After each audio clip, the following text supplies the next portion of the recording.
Everyone, আজকে আমি বানিয়েছি বেলের ঘোল। দেখতেই পাচ্ছ। তো বেলটা ফাটানো হয়ে গেছে।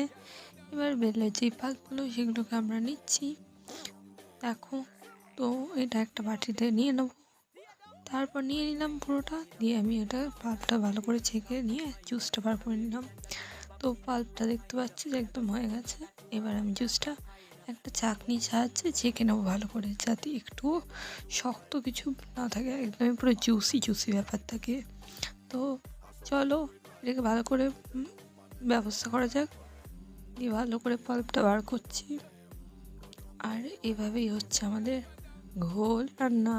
ও ও হয়ে গেছে কাজ, দেখতে পাচ্ছ আর কিছু জুস বেরোচ্ছে না, পুরো একদম পাল্প তৈরি। তো এটা ফেলে দেবো। আর এই দেখো জুস ঘোলাচ্ছি, দিয়ে এবার এটাকে একটু মিক্স। তারপর এখানে নুন দেবো পরিমাণ মতো, স্বাদ মতো, আর চিনির মধ্যে মা গুড় রেখে দিয়েছে, তাই জন্য নো টেনশন, অন্য কিছু না, জাস্ট চিনি আর গুড়। চিনিটা একটু দিলাম, চিনিটা একটু বেশি করে দিতে হবে, নুনটা একটু অল্প করে দিতে হবে স্বাদ মতো। তারপর ঢালো, তারপর খেয়ে নাও। কেমন লাগলো অবশ্যই বলো। লাইক শেয়ার কমেন্ট করতে একদম ভুলো না। চলো আজকের মতো টাটা।